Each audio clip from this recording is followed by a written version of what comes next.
And after this, we're going to walk down, and I'll be there with you. We're going to walk down. We're going to walk down. Anyone you want. Fake news! Fake news! I've been in situations like that before. I've never really had a mob attack me before. I think I did say at one point, like, this is my city. Like, I live in this city.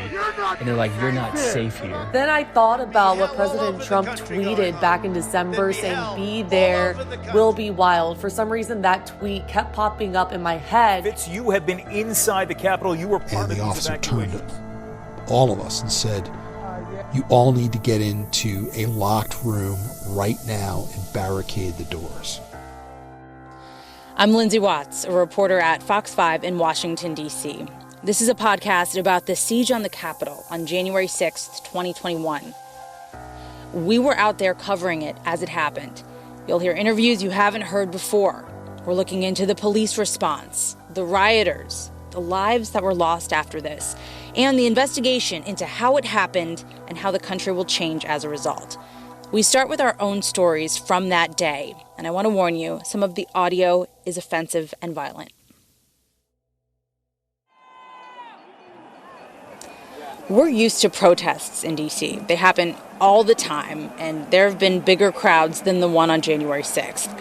Thousands of pro-Trump protesters had just been in the city the month before, and everybody knew they planned to come back on the day Congress was certifying electoral votes in the presidential election. It's typically a boring procedural process that draws very little attention. This time was obviously different. There were multiple events happening on that Wednesday. The big one was a rally on the Ellipse, a large park near the White House. President Trump had announced the night before that he would be joining and speaking at 11 a.m. People started lining up before 4 in the morning for that. Fox 5 photographer Doug Wilkes was out there. It had actually been a pretty cool event. Well, I've got my own political leanings. I don't really care how anybody else leans. You know, my feeling is just vote, and then the winner wins, and that's that. And I know these people were upset because they thought that they should win, but that's not the way it worked out. What was the vibe at the rally? At the rally at the Ellipse, we were not taking any heat, and everybody was a Make America Great Again person. And people would stop and talk to us. And there was nothing out of the ordinary. Here's a father and son from Kentucky who were at that rally. This is our time to support the country. This is our time to join in the revolution to take our country back and support our president. We've been censored for too long, and in this way, they can't hide anything, you know. Media will not show the magnitude of this crowd. Even when I turned on today... President Trump started speaking around noon. He kept up the lie that the election was stolen from him and that it was rigged. It's the whole reason people had come to D.C. so angry. They believed the election was stolen from them, and they wanted it back. And show what's really happening out here. They were clearly very passionate about their stance, and they have a right to be. Fox 5 reporter Sierra Fox was at the Ellipse with Doug. And at that same time, though, they were very angry. So there was this sense of a false narrative that was going on. And what stood out to me is that I saw people who were idolizing President Donald Trump like God. There are people with signs that had him in place of Jesus and the Lord. And after this, we're going to walk down, and I'll be there with you. We're going to walk down. We're going to walk down. Anyone you want, but I think right here, we're going to walk down to the Capitol. When the speech ended, around 1:15, Sierra and Doug stopped by their car so they could send some video and interviews back to the station. By then, House Speaker Nancy Pelosi had started the joint session that would certify the electoral votes. People at that point had already gathered at the Capitol before the president's speech was even done. And over the next hour, more and more people marched down there. First, they were able to get through the outside perimeters. That was around 1 o'clock. A little over an hour later, they made it through the Capitol doors. By the glory of God, we had two security people that were hired to be with us knock on the window and say, hey, there's been a breach, and apparently the crowd has gotten into the Capitol. Right away, I was like, hey, Doug, we got to go. So we started making our way to the Capitol. And while we were walking down, we actually saw a woman crying. So we stopped her saying, hey, like, are you all right? What happened? She said, I just can't believe people are trying to go into the Capitol right now. That's not what I came here for. This is getting out of hand. Police are throwing tear gas at us. This is crazy. And I was just like, what's going on? And so at that time, I could kind of sense there are two type of Trump supporters that were there. There were some who really did want to peacefully protest, which is what we saw at the Ellipse. But then there was other people who made this turn into a chaotic scene. So we started walking closer to the Capitol, and I was seeing people climb the walls of the Capitol. And people were even using a lifter to go up onto the terrace and to just chant, 4 more years, stop the steal.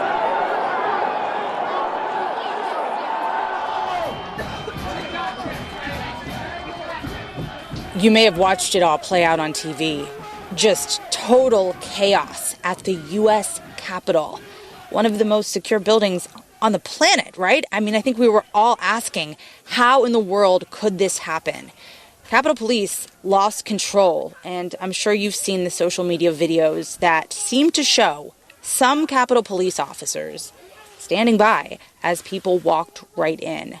There are investigations underway now into how some officers behaved that day, but that should not diminish at all what we saw from the majority of police defending the Capitol, who were doing everything they could to fight back that crowd.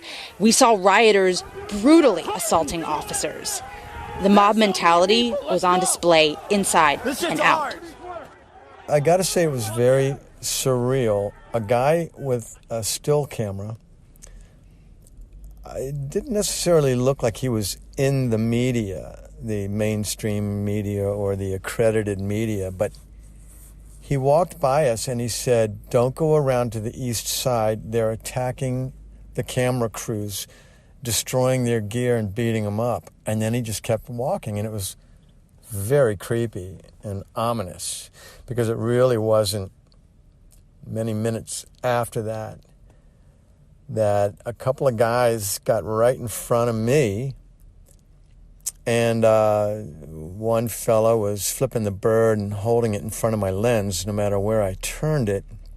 And the other guy said, you have to leave, you're not allowed to be here anymore. And I looked, and they were dressed in like army olive drab stuff, helmet, vest, fatigues. And I said, hey man, we have as much right to be here as you do. Photographer Jesse Burkett Hall and reporter Ike Egiachi were on another story and then had to rush to the Capitol. Here's Jesse. We see people ascending up the wall on rope. And I was like, okay, that's kind of stupid. I mean, there's steps right around the corner. And but we kind of went toward them, Ike and I, and we had not met our security yet. We went toward them, and I just started shooting with my camera, obviously, and took some cell phone footage. Ike was taking some cell phone footage. He even asked one of the guys that was trying to ascend up the wall, what's the purpose of this? And he's like, I don't know. So, and these were mostly, at this time, it looked like it was a kind of a younger crowd. So we were like, okay, this isn't too much. So it still felt pretty safe. So then we kind of walked toward, so we're the north side, we kind of walked toward the east front. And this is the front where, I've always thought of it as where the Marine One comes on Inauguration Day, and you wave goodbye to the old president and you say hello to the new once the inauguration's over. So we go toward that direction, and that's when things started to change. You sure you don't want to try before we go in there? Meet up with our security? No, we should. Huh? I think we should, bro. I just sensed something. I was like, we really need to find our security. Like I don't feel safe, which is kind of crazy because I'm covering a ton of stuff and being in this business a while. You feel invincible, and I always feel like the camera's going to protect me, because nobody's going to harm me because I have this big ass camera on my shoulder, and video evidence. Yeah, video evidence, and so we get there. We get to the East Front. Ike is like, okay, there's some entryways kind of directly to the side of the steps, to the left and to the right. So we go to the left side and we see people coming out of the Capitol. Ike took this video that shows not only people walking out of the Capitol celebrating, but also a Capitol police officer helping a rioter out of the door, a rioter who appears to have been pepper sprayed. Someone asks the officer why he pepper sprayed the guy, and the officer says that he didn't. He's trying to help him. And I remember seeing that and asking, wow, I mean, these people had just stormed into the Capitol and now they're just walking away and police are helping them out? That video was far from the most concerning we'd go on to see. At that point, Ike and Jesse had reconvened, but not for long.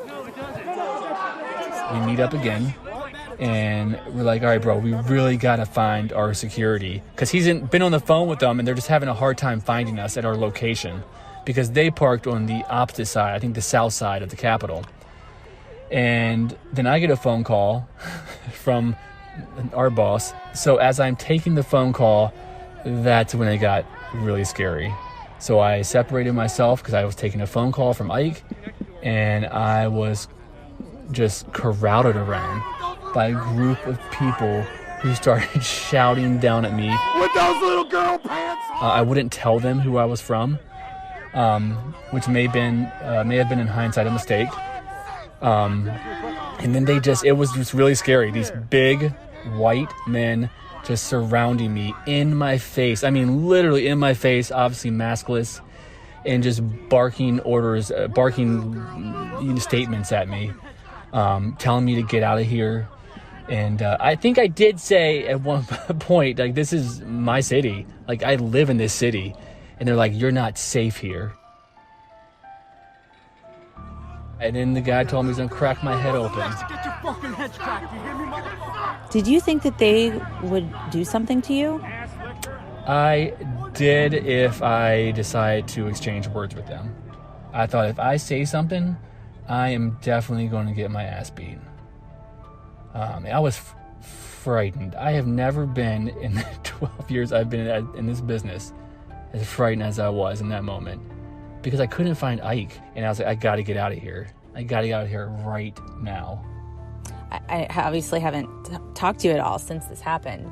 I was watching that video you posted back today, just right before I talked to you, to sort of refresh my memory. And it just made me so sad to hear the things that were said to you.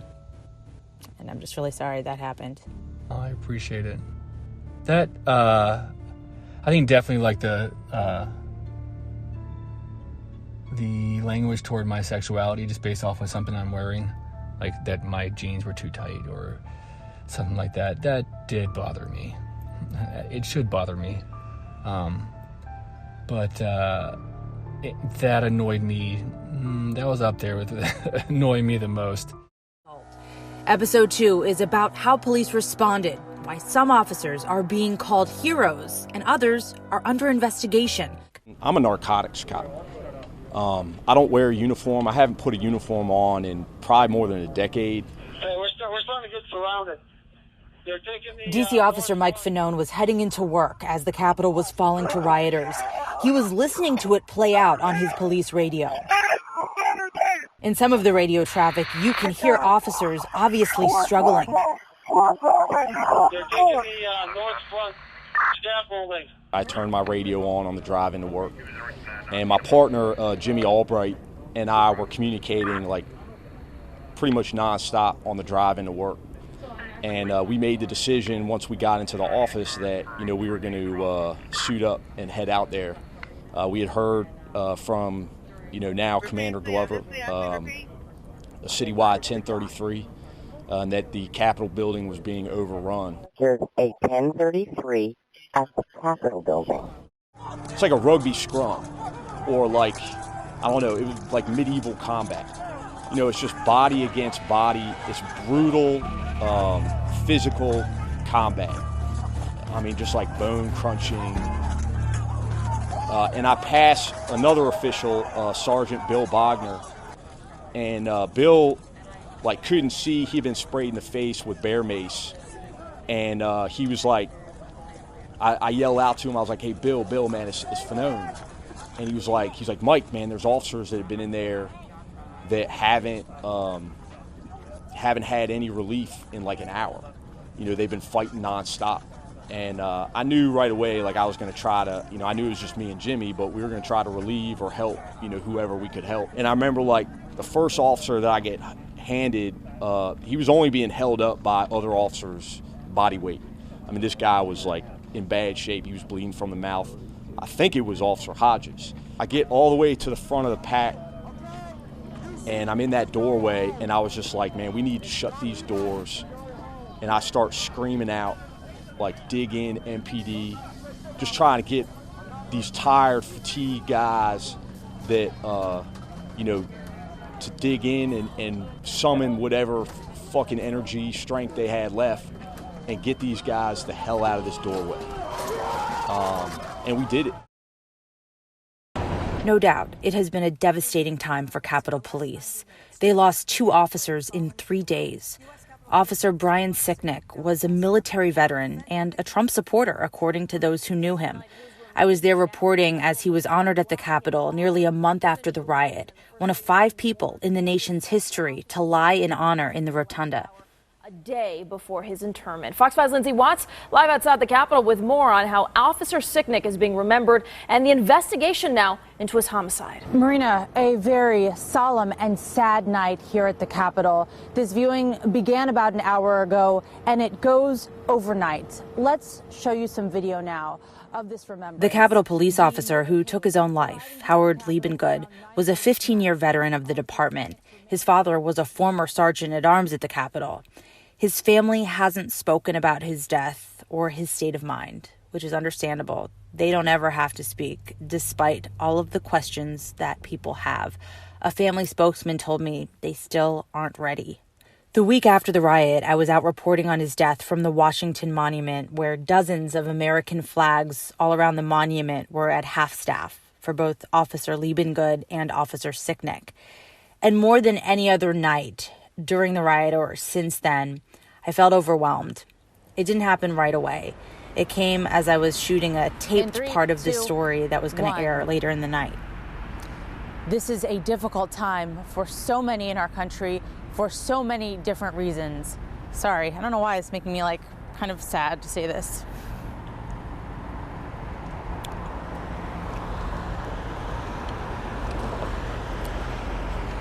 Sorry. I didn't expect that to happen. We report, unfortunately, on horrible things all the time, and you have to keep it together. The next part of what I was about to say was the number to the suicide prevention hotline, which is necessary when you're reporting on suicide. And I think at that moment, it really just hit me what a sad time this is for our country, especially for people who live and work around D.C. I mean, this happened at our home base, and it happened in the midst of a pandemic where so many people are out of work and under stress like never before. And so saying those words, it's such a hard time for so many different reasons, really resonated. And then to have something like this happen, and then spending the day learning about this man who took his life and all of the people who loved him, I felt the magnitude of everything that was happening in that moment, and I still do. Episode 3 is about the Trump supporters arrested and charged in the insurrection, how attorneys could prosecute them and defend them. We want to warn you about some bad language. Yes, I was arrested. The FBI came to my house early. What morning was it? Wednesday morning, I believe. Wednesday morning, yeah. I talked to Tammy Bronsberg, who admits that she went inside the Capitol. There's a photo of her in her arrest documents, and the FBI says she also posted videos on Facebook. Actually, I didn't even know I posted a video because I did try it from the Capitol, and I didn't think it went through because the service was really sketchy there. I talked to Tammy through a Facebook call. That's why the audio is a little tinny. My coworker, Mia Rosas, is working as a researcher on this podcast, and I asked her if she could help me find somebody.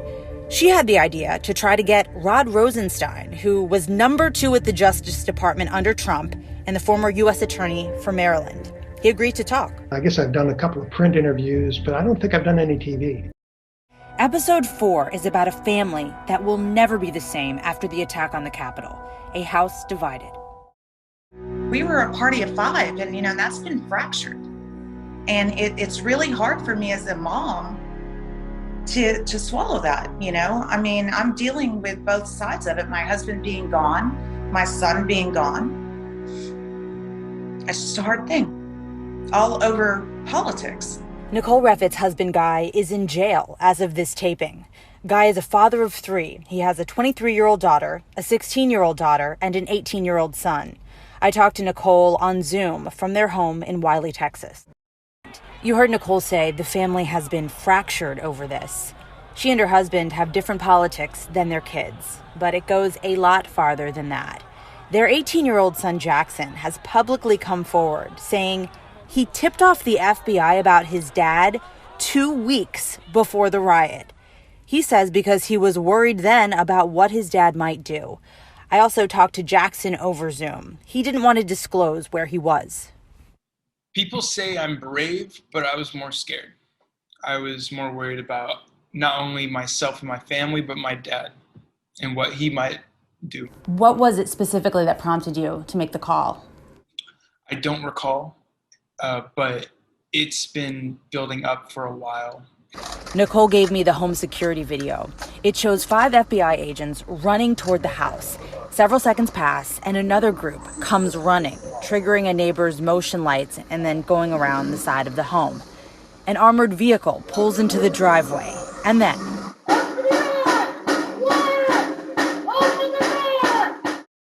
Episode 5 is about neighbors furious and hurt by what happened in their own backyard and how that brought 2 strangers together. Out of town! Fucking treasonous pieces of shit! In this cell phone video, an older white man is out on his porch, furious, screaming at Trump supporters near his home. And they actually had their banners unfurled. And I just was not going to stand for that. So I went out on the porch and basically, let them know what I thought. What you heard isn't the end of the video. The camera pans from Peter to the street where a black woman is in her car. She heard what he said. Fucking treasonous pieces of shit! I know! They really destroying our city! The camera goes back to Peter. City, and it's like nobody gives a shit! Next hour's Black Lives Matter, they've had tanks rolling down Pennsylvania Avenue. But they let these fucking crackers take over the goddamn Capitol. That's true. What the fuck is that? It makes me teary-eyed. The woman laughs, but then she starts wiping her eyes and keeps doing it. Shantia says it's that part of what he said out on his stoop that really got her. He understood from a black stance, and that was really the emotional part, because for white, man that's in this late, I ain't gonna say how late, but hey, we ain't gonna go there. Early 60s. I was gonna say late 40s, you know what I'm saying? I don't know. But he really understood, and that was like, wow, if he understands, why can't they, Some big names saw it, shared it, and it took off. When I'm saying Trey Songz posted it, Trey Songz, Amanda Seals, like a lot of high-end celebrities posted it, and my Instagram was going off. People wanted to see more. They wanted to see Peter. They like, yeah, where is he? Go over there the next day. So what I did, I took it out upon myself to go buy a bottle of wine from Walmart. And it wasn't the $3 bottle. They got this $3 bottle of wine. I ain't get them the $3. I bought them the $9 bottle. And I came to Peter's house and I was like, hey, we went viral, you know, and he was just like, yay, I know. I don't know how he found out because he don't have Instagram. Yeah, I was funny, you know, I'm not on social media to speak of, and about 9 o'clock that evening on the 6th, I got a text from my niece who lives in Arkansas, basically saying, Uncle Peter, you're going viral. And I'm like, what's that, you know? In episode 6, we are talking to Congressman Jamieskin about losing a child, fleeing a mob, and impeaching a president. We want to warn you about some bad language.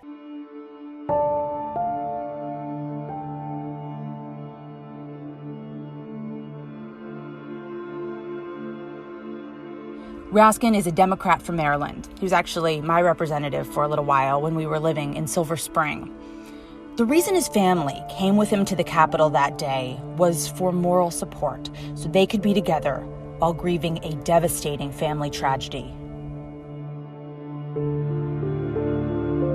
Yes, that announcement came down late Thursday evening that the son of Jamie Raskin, 25-year-old Thomas Raskin, had passed away. Right now, there's no information as to what may have caused his death. Now, he was a second-year student at Harvard Law School, a law school where both of his parents earned their law degrees from. Now, in a statement, both of his parents... It was the morning of New Year's Eve when police responded to the Raskin home. We later learned Tommy died by suicide. The Raskins say he left a note that read, "Please forgive me. My illness won today. Please look after each other, the animals, and the global poor for me. All my love, Tommy." I talked to Congressman Raskin about 9 weeks later, 3 weeks after the impeachment trial ended. How are you doing, and how is your family doing? Well, I think everybody's doing all right, and we're feeling a little bit better every day. It's obviously a terrible thing to lose your child, and we miss Tommy every single day. But we have, now had, more distance on the events of January 6th. To take the lead in the impeachment trial, after going through that, as you were going through that, I think some people looked at that and said, how can you do it? Was there anybody who urged you, don't do this? You really need to focus on yourself and your family right now? Well, Sarah and the kids were very supportive of my doing it. Speaker Pelosi said she needed me to do it. And I felt Tommy very much in my heart and in my chest through the whole experience, So I'll probably spend the rest of my life trying to figure out the last 2 months of my life. But it felt like the right thing to do, and I'm glad that I did go through with it. It was tough. I didn't sleep very well, but I felt good. And we have more than 10,000 letters which remain unopened at this point, which we still have to continue to find our way through. But there's a lot of love out there and a lot of patriotism out there.